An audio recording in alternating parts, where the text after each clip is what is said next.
Les transports, la bête noire des habitants de PACA. Près de 17% des trains express régionaux arrivent en retard en 2013. Une situation pour laquelle le FN a développé ses solutions. La région PACA est fortement urbanisée. À elle seule, Marseille, Aix-en-Provence, Nice, Toulon et Avignon concentrent 78% de la population. Autre caractéristique du territoire, les communes isolées se repeuplent depuis les années 80. Pour ces zones excentrées des grandes villes, la région manque de transport. Pour remédier au retard, le FN veut augmenter le nombre de rames de train aux heures de pointe, une augmentation limitée du fait de la longueur des quais. Cette proposition ne résoudrait donc pas le problème. Augmenter le cadencement des trains ne semble pas non plus être une solution viable. À hier, par exemple, le nombre de TER quotidiens à passer en gare a plus que doublé. Mais en passant de 8 à 19 trains, les retards n'ont fait qu'augmenter.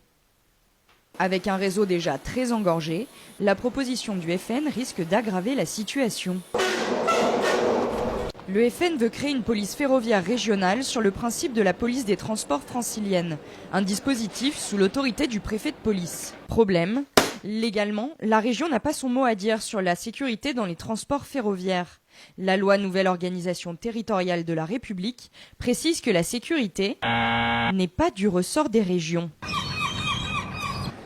Le FN veut développer des transports maritimes et fluviaux de proximité en s'appuyant sur les expériences menées à Toulon et Marseille.